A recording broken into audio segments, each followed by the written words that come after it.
You are listening to the Gritty Podcast, where we talk about all things gritty.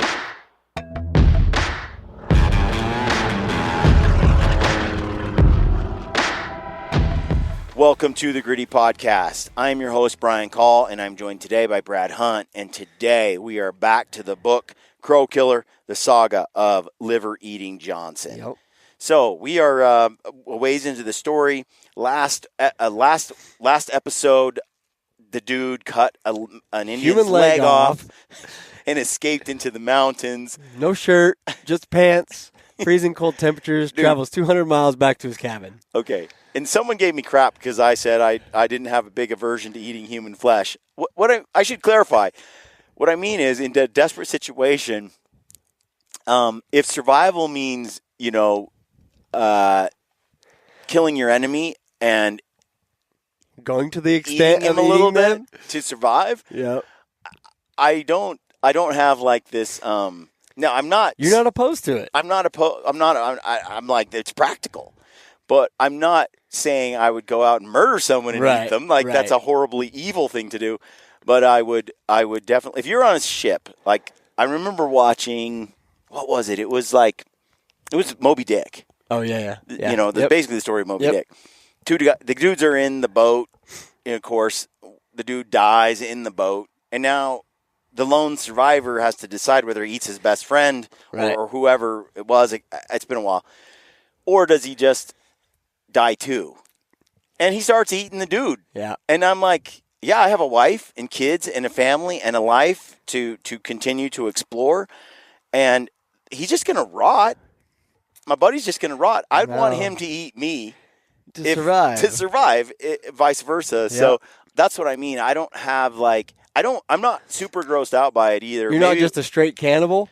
No. But I'm just saying in those situations, I'd roll like that. No problem. And I don't have like this whole, I remember in the story he gets back and he has this shame because of the eating the human. Right. And all that, and it was this thing that he had to this weight he had to bear, and I'm like, yeah, maybe in reality I would experience that, but to me, they're dead. It's just flesh now. It's gonna rot, and you would bury it, and it would go to waste. I mean, as long as I got some Tonys, I'm good. Right. Sasheries, throw that thing on there, season it. Look, I just think, why are you beating yourself up over this? As it's some kind of moral, it's not it's dead flesh at this point. The thing that was there is gone now. Hopefully, it all the depends soul has gone on, and here we are, and it's like depends on how active and fit the person is. I mean, if they got hams like me, then I probably taste pretty good, But if they're skinny bones Ryan, I think they were. No. Yeah. I have a book my daughter bought me on cannibalism for Christmas. I'm like, why'd you buy this for me? She's like, I thought you'd find it fascinating with all your River of Doubt and all these cannibals. We have that whole chapter we went into when we read that book on how the Sintalgargo Indians would eat like their enemies, but they had certain rules on. And it turns out there's a lot of rules around cannibalism around societies. Like you can't eat your relatives because you will get diseases, but you can eat like far removed humans and you won't. You're okay. And all sorts of weird things around it. But anyway, big time tangent. Sorry about that, folks. We're going to get into the book some more. We'll catch up to where we left off. Before we do, want to remind you to check out Mountain Ops. Use the code GRITTY over there. It helps us do this show. And I recommend the Sweet Tea Lemonade is bomb. He was like, he was skeptical. Look, I told him, I've been taking my microlite. It is money. GSI microlite bottle here. I got a little Gritty sticker. Check that out. And I've been filling this up, and you fill the whole thing up, and you mix that sweet tea scoop in there. Because the more diluted, the better. Okay, here's the thing. It's too strong. It is very strong. Here's the thing. And if you throw 3 or 4 ice cubes in there and it's ice cold. I know. Like, it is. It hits diluted and icy. It's kind of perfect. Yeah. So this is 33 fluid ounces, and that's about what I want to mix. Yeah. Icy water with it. I've been mixing into this, and this is like 20 ounces. It's a little tart. It's pretty strong. Like stout. But I like it. Pink Lemonade, Citrus Bliss, those are two of my other favorites of Ignite. I like the Yeti. I like the Yeti Mode, which is their, it's insane levels of caffeine for the stout-hearted. So check that out. And I always like the Blaze Shots. There's workout clothes. There's merino hoodies. And they have like a new flavor like the Bull Rush. I haven't tried it yet. It just came out. I tried it the other day. It's not bad. It's pretty good. My cousin Ben and Anthony, they love the Bugleberry. Yep. I'd say it's pretty similar. It's a little different fruity taste. But check out Mountain Ops. Use the code GRIDDY over there. They also have other supplements like Renew for helping you have happy poops, which is always nice. Speaking of digestion, check out Stealthy Nutrition. Our buddy Ryan Lampers and his wife Hillary Lampers, both good friends, and they are working hard to put out supplements that will make your gut healthier, help you digest food more efficiently. And they say that the gut is the second brain. It's very important that you have good gut health. It kind of is the basis of all the rest of your health. And unfortunately, we live in a world today where that's not where our guts are not in great shape. Right. So they have some detox stuff. They have some Digest Plus items. Pancreatic enzymes and other things. They also have they have probiotics, which their immune probiotic is excellent. And my daughter Abigail and I, she has not the best guts like me, so we respond really well to probiotics. So we have healthy movements as well. And then, of course, the CBD products, the oils, the gummies, they're excellent. The gummies for sleep aids, I love that. I love it, too, because it doesn't have the melatonin in it. Right. And so you pop whatever's one of in those. I crash. On the mountain, you just bring a little Ziploc that I dump them out of the thing, and I bring the little gummies in Ziplocs, one for each night. And it makes a big difference up on the mountain because you just zonk out. And you need sometimes that little bit. Wouldn't recommend it in grizzly country, but is being awake going to really help you? You know, sometimes. So there's that, and then check out Peaks equipment. Finally, trekking poles, gaiters, headlamps, and more to come. Peaks is a great partner of ours, and if you don't have trekking poles, consider getting them there. If you don't have a pair of gaiters, consider the Peaks gaiters. We recommend them. We highly recommend them. They're an excellent product. Okay. Headlamp is sweet, too. Brad, my dad stole your headlamp on this last hunt. Bryce, please send more. We need a couple more headlamps. Rechargeable, bright light, shoots far, excellent headlamp for the backcountry. All right, let's get into this. So, Jeremiah Johnson, Chapter 13, diving in, Mountain Man Rendezvous, head of the chapter. It was Del Gue who took the Winter's furs to Fort Laramie come spring, and it was he who told the story of Johnson's Blackfoot captivity. Johnson hadn't wanted that story told. He must have been pretty weak still, not to make his desire for silence clear to Del. In any event, Del told Johnson's story there's no way Del is going to keep this kind of a secret. No. You know, it's too epic of a story, right? So dropped a human leg on my table, dude. Like, come on. Dude, if my buddy, if you came walking into a cabin, you had a human leg that you had just harvested. I gotta hear the story and you had behind traveled that. through the winter, escaping these Blackfoot Indians, dude. I would be like, Ryan, dude? I got a story for you. Yeah. Like, it's gonna get out. Right. Absolutely. So it says, Del told Bigfoot Davis in Laramie trading, and inevitably, when the two had partnered, Bigfoot worked the mountain telegraph. Once Bigfoot knew there was no forestalling a gathering of the clan, Johnson cussed Del out when Del said he'd told Bigfoot. For now, he'd have to lead mountain men from all the west against the Blackfeet. Now, we talked about this before.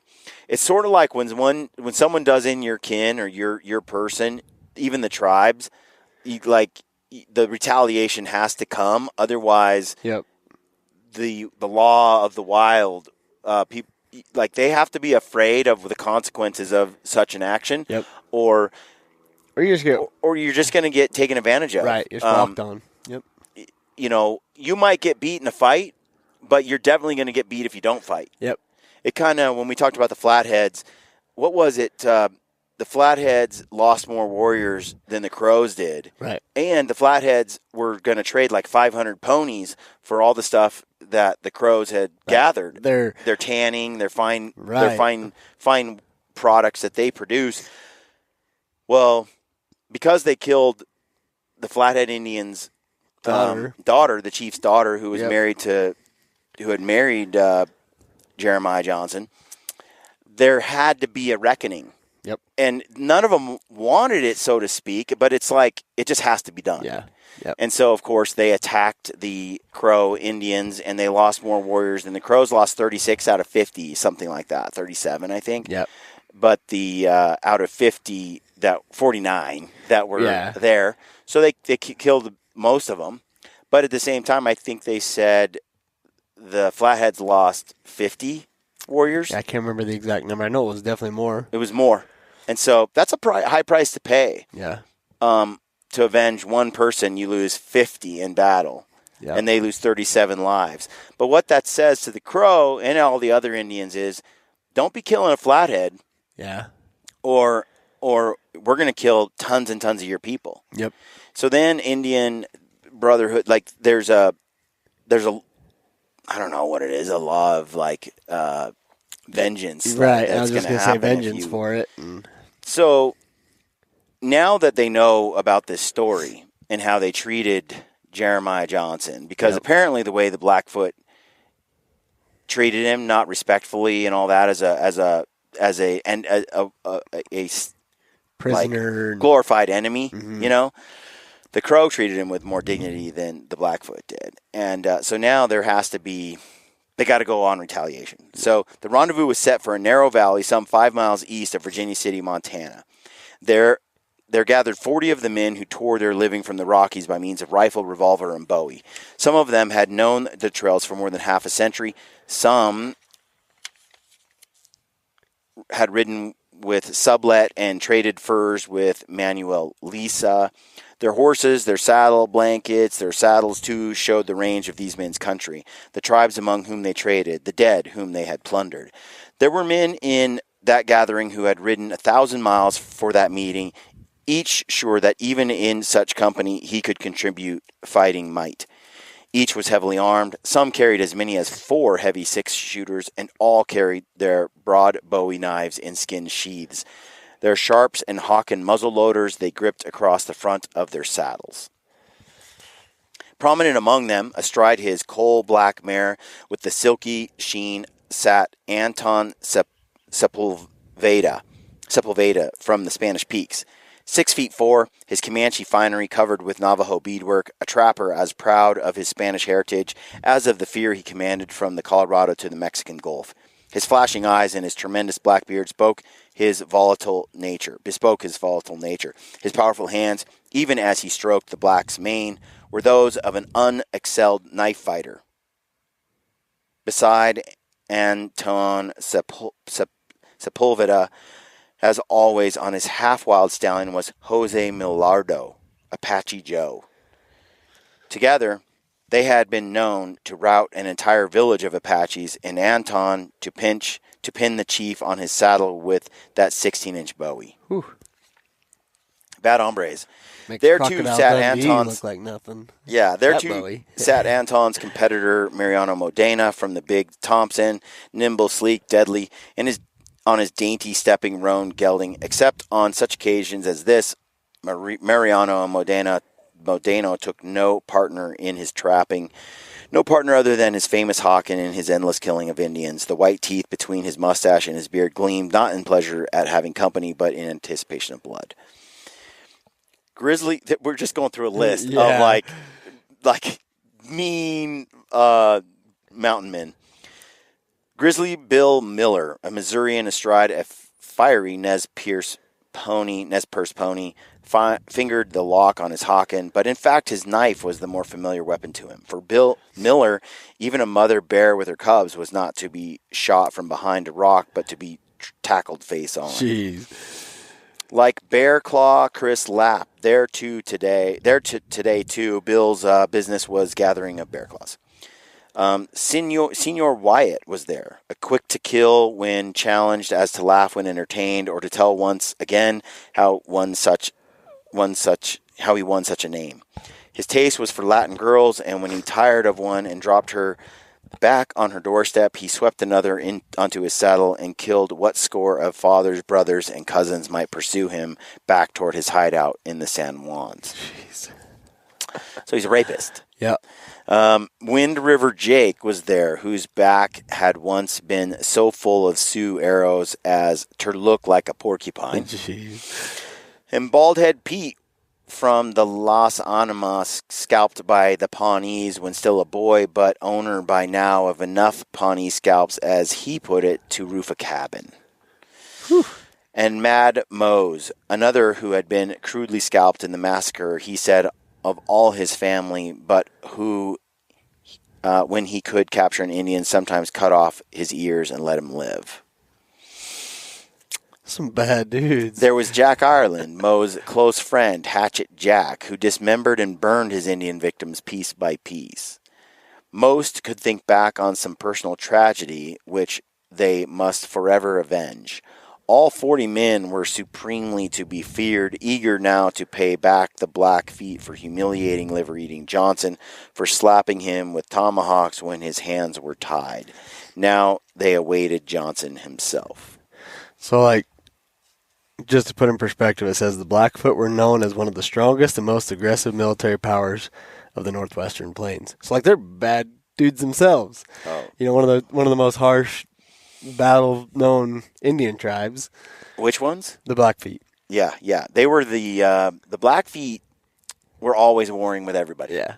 Yep. The Crow were more sort of savants, much more family and sort of higher thinking. Yeah. According to they were, if they did get into a fight, they were probably gonna kill more of you than them, but they didn't fight very often. Yep. The Blackfeet were rabble rousers. It sounds like they were always pissing people off and fighting. So we got this nasty crew of mountain men. Like these are not like angelic human beings either. No. These are like savage humans as well. Yeah. They have their code of conduct and stuff. But gosh dang, this is a world that I don't think the modern world understands. It's a savage time. Yeah. And it took savagery to survive in those places. Well, and the saying "the fittest survive," it's like it rings true during these times for sure. You know, when I think about this, and you think about like we live in such a civilized, cultured age, it's hard to imagine this level of just savagery. Right. But you know, the reality is, human beings can devolve into this in short order.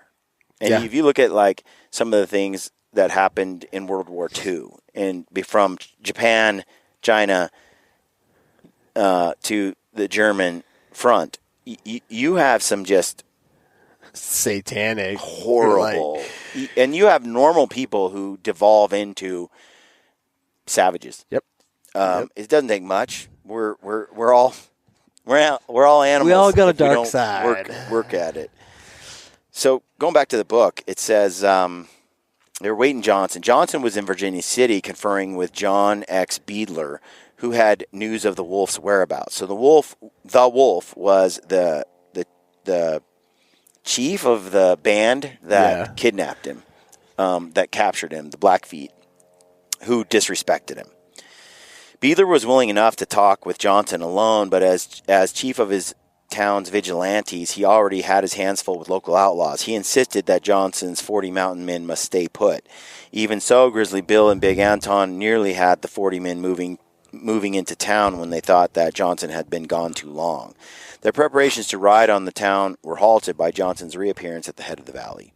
The Crow killer who rode toward his 40 fellows bore no evident mark of his winter's hardships.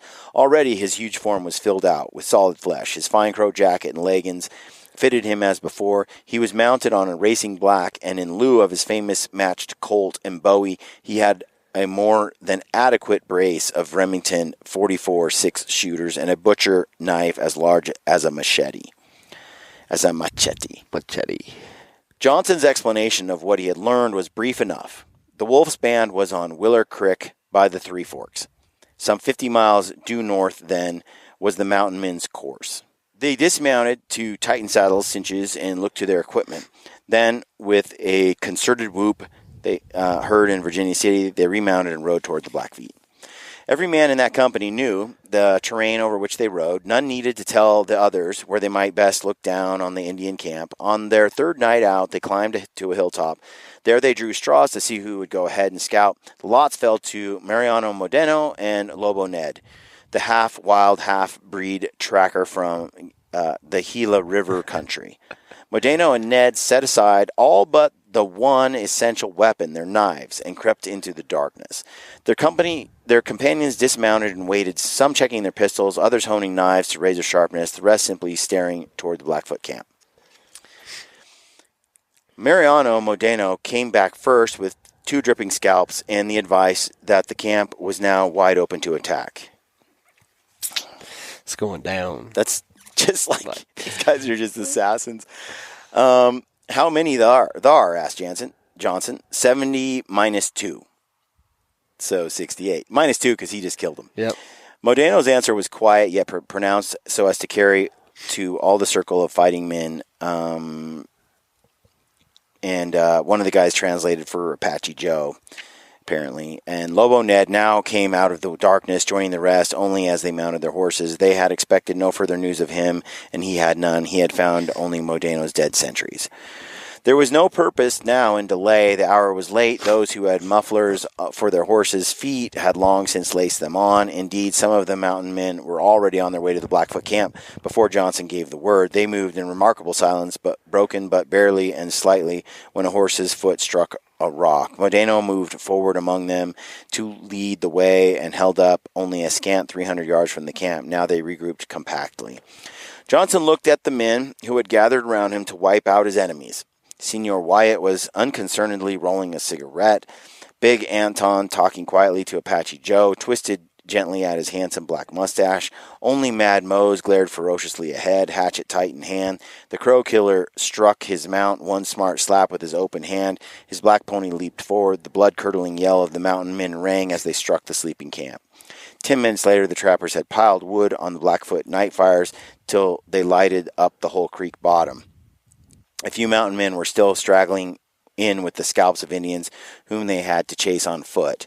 Sure. But already the camp of the wolf resembled a slaughterhouse. The bodies of dead Indians lay all around them. There was no sign of serious injury to any of the trappers. Only Apache Joe, thrown on rocky soil when his horse stumbled, bore more than a scratch.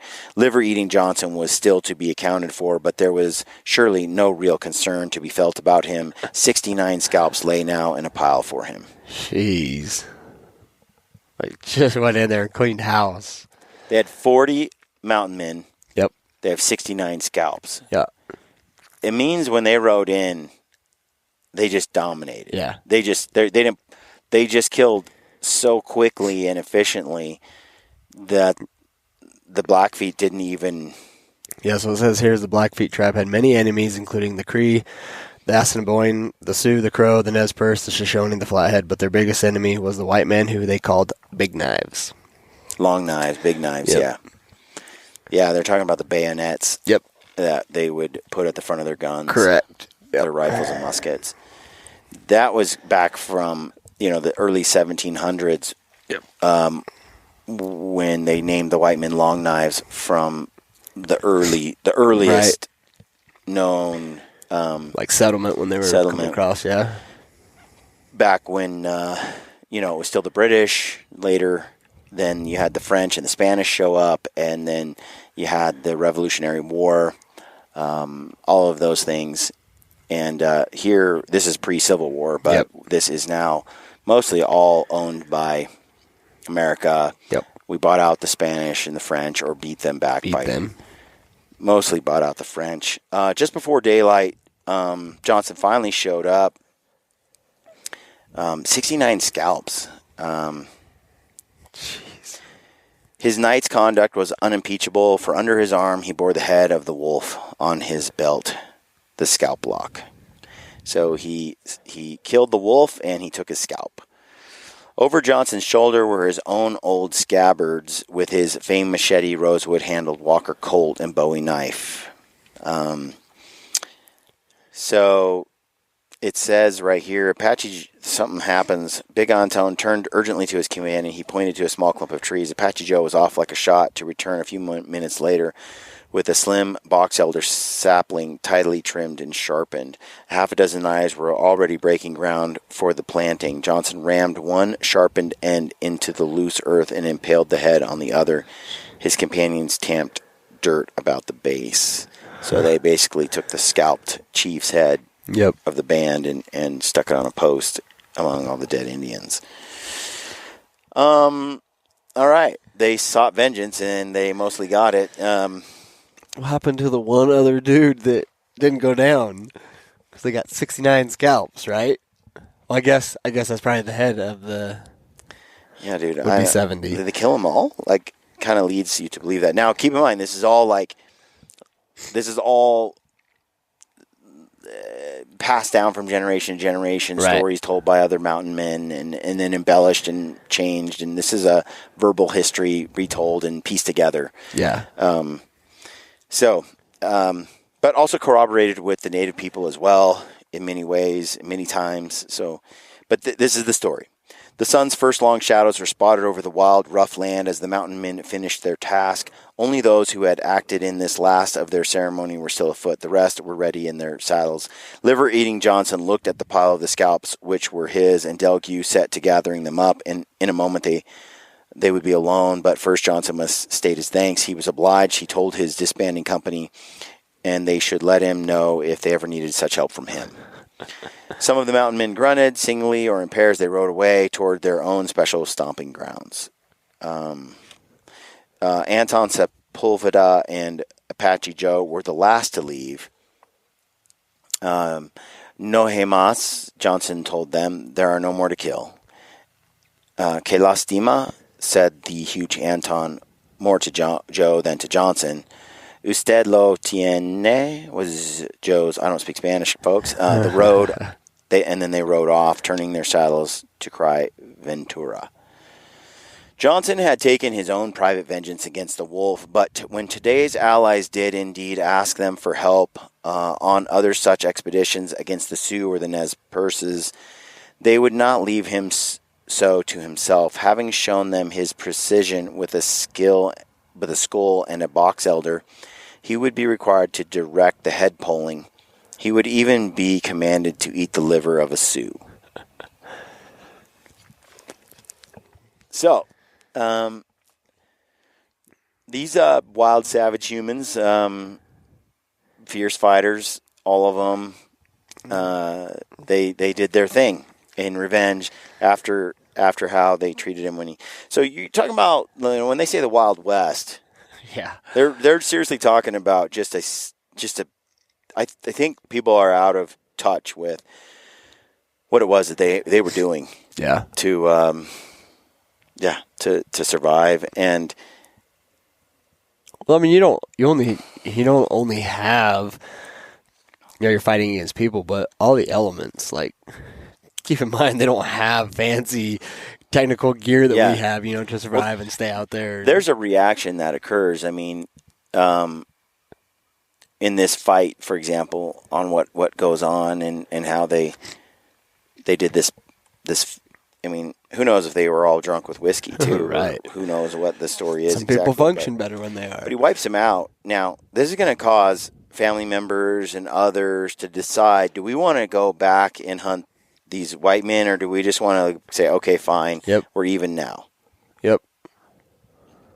And a lot of times, like when I read about Daniel Boone, once one group of white people did this to the Indians because the Indians did something to them, then they would do it back, and it would go back and forth for a while until it finally escalated to a point where people were like, we've had enough. Like, but this is so over the top in the result that it sends that the people who are on the receiving end of this horrible massacre, they have to decide whether it's worth continuing on. And often it seems that once it reaches a stage like this, it's like, okay, fine, let's we're done. We're done.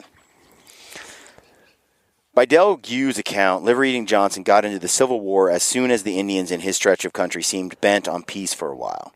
Johnson put aside his own feud, his reckoning with the 20th Crow warrior already 12 years on his trail, the 19th he had killed on Labontes Creek in 1863.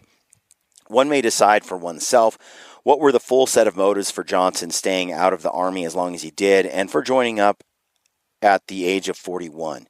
He knew that the United States was fighting against the secession, the Rebs.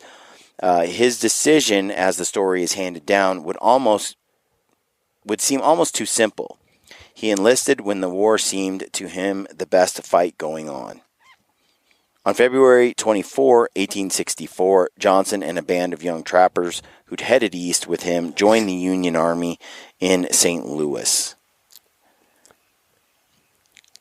They were allowed to keep their side arms, but forced to store their Hawkins and use Spencer rifles instead. The Crow killer was academically interested enough in a rifle which would fire more than once, but he was naturally leery of a weapon as dangerous to the man who fired it as to the enemy. When it blew up, the entire string of shells in the magazine housed in the butt exploded. Jeez. In his first engagement, Johnson threw his Spencer away and used a dead adversary's single-shot musket. As a horseman, Johnson was first placed in Company H, 2nd Colorado Cavalry.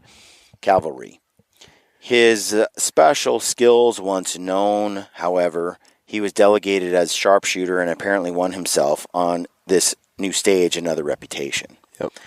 But Johnson had no such biography as Del Gue beside him now, and what we know of his 19 months in the Army reflects amusingly what he thought worth telling Del. The trouble he got into over some scalps. In the 3rd and 4th battles of Newtonia, Missouri, after the great raid of Confederate General Sterling Price had been turned back at Mine Creek, the Union armies under General J.A. Blunt overtook their foe near Newtonia. The Confederates had already lost many prisoners. Now they were saved from utter annihilation only by Shelby's command. Indians fought on both sides in the bloody series of battles, and sharpshooter John Johnson, also known as John Johnston, also known in the Veterans Administration records as John Johnson, Jeremiah Johnson, took a vast harvest of Seminole and Cherokee scalps. So in the battle, they killed a bunch of people, and he just started scalping all the Indians. But while the Seminoles were Confederate soldiers, these Cherokees fought for the Union. So he took the Seminole scalps, but he also took the Cherokee scalps, which were fighting on the north side. Yeah, like allies or whatever. So they were his ally. But while, so it says, reprimanded sharply, the Crow killer gave up his booty and longed for his wilderness. So he kind of just saw all the Indians as not really on his side to begin with. So he scalps the Seminoles, but then he goes around scalping his own comrades. Yeah. When the war finally ended, Johnson thought that he would surely be discharged at once. In fact, he had to wait through so long a summer of inactivity that he almost missed the trapping season as well. Somehow, at last he was free. His honorable discharge, again according to VA records, came through on September 23rd, 1865. Johnson headed north toward winter. Yep. So he serves in the Civil War. Yep, for a short period. On the north. 19 months or something. Side of the north. 17 months. At a Pawnee encampment on the Platte, he learned that Del was trapping on the Little Medicine Bow. In Wyoming, he traded his blue uniform cap and boots to the Pawnee Chief Bear that walks on 2 feet and received in return a blazed-faced black stallion, 2 suits of buck skins, a beaver cap, and several pair of moccasins. The buckskins were a pleasure to put on again, but it was the moccasins, after the clumsy discomfort of cavalry boots, which set him to grunting with delight. Likes those moccasins. We use those stockings. Those stockings from Lone Peak Leather are money. If wherever it's dry, yeah, I'm in stockings when I hunt. And there's something about touching the earth with your feet like that. And I think too, like, makes you walk quiet, be deadly. You can't sprain an ankle. When you're on a stalk, I mean, you're wearing stockings, and especially if you have tender feet, I mean, it requires you to really slow down, which I think in turn really enhances your hunting. Yeah, advances your stealthiness and everything like that. I agree. So, I just love the feel all same day. here. It's like a foot massage all day I think long. people who haven't done it, though, they've got to wear them for a few hours, take them up for about a week or so, on and off, and then you just grow accustomed to always walking around. Our problem is we probably need to bring like 4 or 5 pair a season because we tend to just walk around in them all day, every day. I have various pairs of stockings, which we get from Lone Peak Leather Company. You should check them out. And we'll wear those, and they'll last me probably 60 days of wearing all day, every day. Right. And not easy terrain, like rocky, nasty, shell rock, terrain. Dirt. But I've had pairs go probably 120 days of daily use from morning till dark in rugged country. Yeah. I've had some pairs only last with the softer leather like a month, 3 weeks. So and I would say I like the latest version because we've been doing this so long. Yeah. The latest versions are tougher than tough. They're pretty well. They've kind of ironed out after experimenting with different leathers and fabrics. And taking into account, most guys are not wearing them for 60 or 70 days. They put them on for a stock. They're going to last and years for you. But I wore mine all June and July. Yeah. 24/7 around the house, around the city. I wear them into town. I go to restaurants. I wear my stockings. Right. I think it's healthy. Good for your feet. Good for your body. All right, so Johnson knew from the Pawnees and the Sioux and the Cheyennes, as well as other tribes to the north, they were still on the warpath. Already they had massacred party after party of immigrants along the Oregon Trail. But forewarned, he felt forearmed. And in any event, he had his Hawken again, fresh out of Army storage, along with the matched Colt and Bowie. The entire Pawnee encampment escorted him across the Platte, and he set out for the Little Medicine Bow. The real renewal of his adventures took place only some 10 miles from Dell's camp. Spotting Johnson, 4 Cheyenne warriors dismounted and stood behind boulders, but disconcertedly the Crow killer charged. He had seen one brave, not quite properly hidden, and when the Hawken cracked, the brave pitched forward with a bullet through his neck. Perhaps the 3 survivors thought that the dead man had properly hidden and that Johnson's shot must have curved or miraculously ricocheted, or perhaps they were simply terrified to see what a fearful foe they had attacked. In any case, they leaped to their horses and fled, and Johnson went to Del Gu's camp and had a more immediate tale to tell them than of the Civil War. Del, of course, had quantities of news, most of it bad. The Apaches had killed Apache Joe, and in endless lust for revenge, Big Antone was exterminating them as once Johnson himself had slaughtered crows. Bigfoot Davis had fallen to the snakes on the far side of the mountains. Senior Wyatt, too, was dead, riddled with lead after fighting it out at his lone camp in the San Juans against half the greasers tween here and their pecos. In the Picos. His head had been carried off on a pole, and in the coming flare-up of savage fighting, Johnson's own life was once again especially to be challenged. The Blackfeet, Dell told him, had decided that any brave what can take your hair is to be made a chief. It's pretty much like... So there's a bounty on They're Johnson's out, head now. exactly. They're out for So they're not letting it go after they killed the wolf and his band. No. Astonishingly, Johnson's first week home was quiet and relaxed. The liver eater would not believe that Blackfeet could do what his great foes, the Crows, could not. So he's more respect for the Crows than the Blackfeet, and he's not too worried. Yep. He and Dell worked their trap lines incessantly and peaceably throughout the winter with excellent luck. Their only unfriendly visitor was the 20th and last of the Crows, long since marked to kill Johnson. Even that adventure was not in Johnson's usual heroic mold, for he was almost caught off guard washing dishes. Now, the Crow Killer was noted throughout the mountains for his skill in baking biscuits, and one morning in early March, when the partners were already considering taking in their sets for the winter, he decided to make enough biscuits to last till they could leave camp. He decided to make enough biscuits. Since there was only one large pan in camp, he spent most of the day at his amiable chore. batch after batch. The last batch was baked only along about mid-afternoon, and in the last warmth of the daytime, Johnson ambled to the riverbank to scour the pan before packing it away. Fortune and of course instinct were with him. Bent over as he was, he could not be seen from the campsite. But as he worked away on the pan with cloth and sand, he smelled, as he put it, a familiar foe. Humping along in squatting position to a clump of dried grass, the trapper could peer toward his camp. There he saw a gigantic Crow warrior, stuffing biscuit after biscuit into his mouth, yet scanning his horizon constantly, a naked knife in hand. Quietly setting his frying pan on the ground, Johnson crept stealthily along the river bank, his plan of action already in mind. Jeez. Now, despite the Crow's vigilance, Johnson could easily have shot from behind the shelf of the riverbank or from behind the clump of dried grass. But he was concerned as much with making good his desire that every Crow must know the manner of his death as with effecting the death itself. These people have a ego that needs to be satisfied. Yeah. Like, the Crow killer must then stalk his quarry. He waited with his utmost caution past the shelf into a slope out of sight from the biscuits. It's like a warrior. So he's like, who's like, I want a fair fight. Yeah, because I want to beat you one-on-one in a fair fight, not shoot you. I'm not going to shoot you in the back, and that doesn't interest me.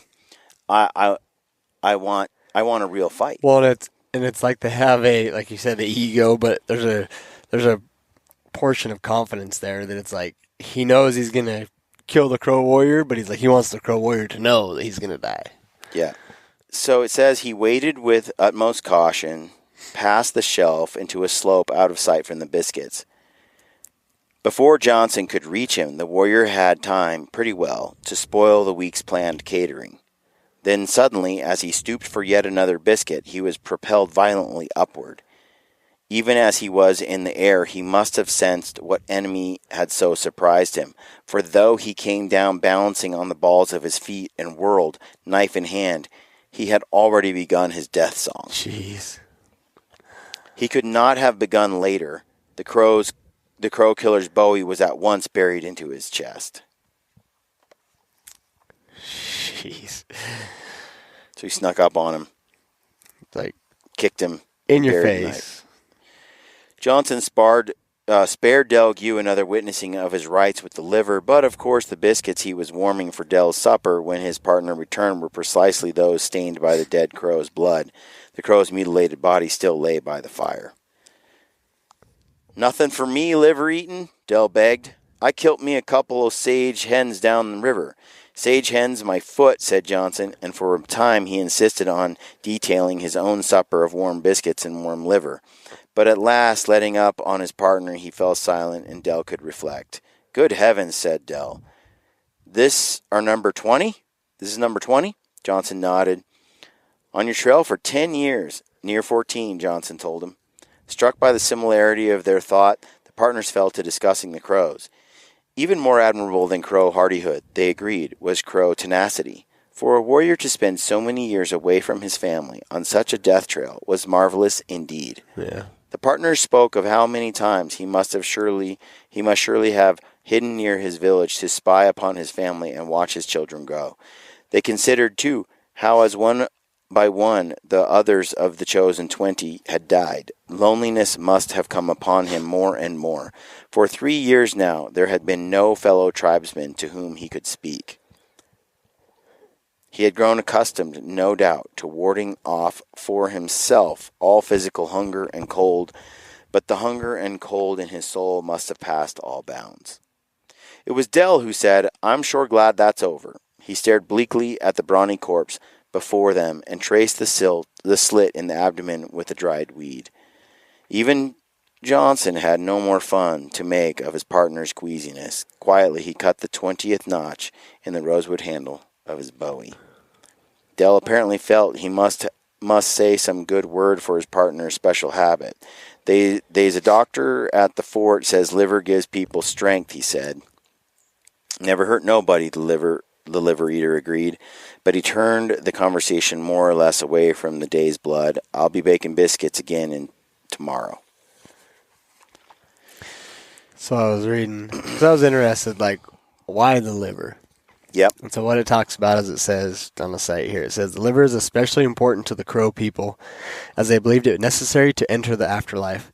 By taking the livers out and eating them, liver-eating Johnson wasn't only viciously ending the Crows' lives, but their perceived chance at the afterlife as well. What? They didn't say that in the book anywhere. No, I just happened to read that. Like, I don't know how true it is, but in a way, I mean, you think it makes sense, but I don't know how true it is. How aware are they of, I guess they know what a deer's liver is and an elk's liver is. Yeah. You know, like that's a very common, sought-after piece of wild game back in those times. Yeah. But they feel that the liver is necessary to enter the afterlife, and he takes it and eats it. That's just dirty, dude. Yeah. Just, So I don't know how true that is, but it was just a fun fact that I found. That I don't know if it's a fact, but a fun piece of yeah, wording. that's wild. All right, well, there you have it, folks. That's today's update on the book. Hope you guys are enjoying this series. We'll get to the next one in a couple of days, so tune in, check back. If you like what we do, make sure you subscribe to the channel. Leave us a comment. Like and subscribe. Leave us a comment. That always is great. We appreciate that. And shop over at Stealthy Nutrition, Mountain Ops, Sheep Feet, Peaks Equipment. Dark Energy. Go Hunt. Lots. Go Gear, Hunt. Gear Shop. Check out Go Hunt Maps. And, yeah, it's hunting we appreciate season. all the support. It's hunting season. Hope you guys are out there slaying it. Yep. And check back in a couple days for the next episode. Stay gritty.